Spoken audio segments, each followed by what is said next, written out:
এই পৌষ সংক্রান্তি এলেই ছোট্টবেলার কথা মনে পড়ে যায়। সে সময় আমাদের বাড়িতে পুজো হতো, নতুন ধানের নবান্ন হতো। আমি আর বোন ওই ঠান্ডায় কাঁপতে কাঁপতে ঠাম্মা মায়ের সাথে পুজোর জোগাড় করতাম। অনেক ছোটবেলায় আমার ঠাম্মা গুড় জাল দিয়ে পাটালি বানাতো, সেই দিয়ে হতো গুড়ের পায়েস। তখন বোধহয় চালের গুঁড়ো দোকানে কিনতে পাওয়া যেত না, তাই ঠাকুরদাকে দেখেছি হামান দিস্তায় বসে বসে সেদ্ধ চাল আতপ চালের গুঁড়ি করতে। এরপর ঠাকুমা দাদু চলে যাওয়ার পর সেসব প্রায় বন্ধ হয়ে গেছে। মায়েরও শরীরে আর কুলায় না, তাই নিয়ম রক্ষার জন্যই পিঠে করে। পুজো পার্বণ নবান্নের পাটও চুকে গেছে। এরপর তো বিয়ে হয়ে এই বাড়ি চলে এলাম।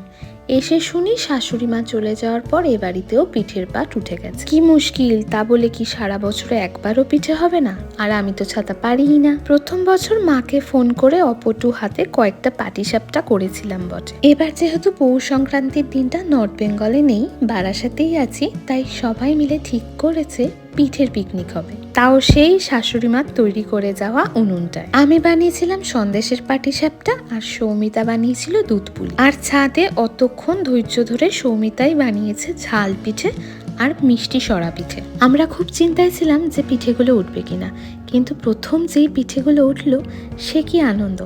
আমাদের সাথে সাথে বাবাও যেন বাচ্চা হয়ে গেছিল।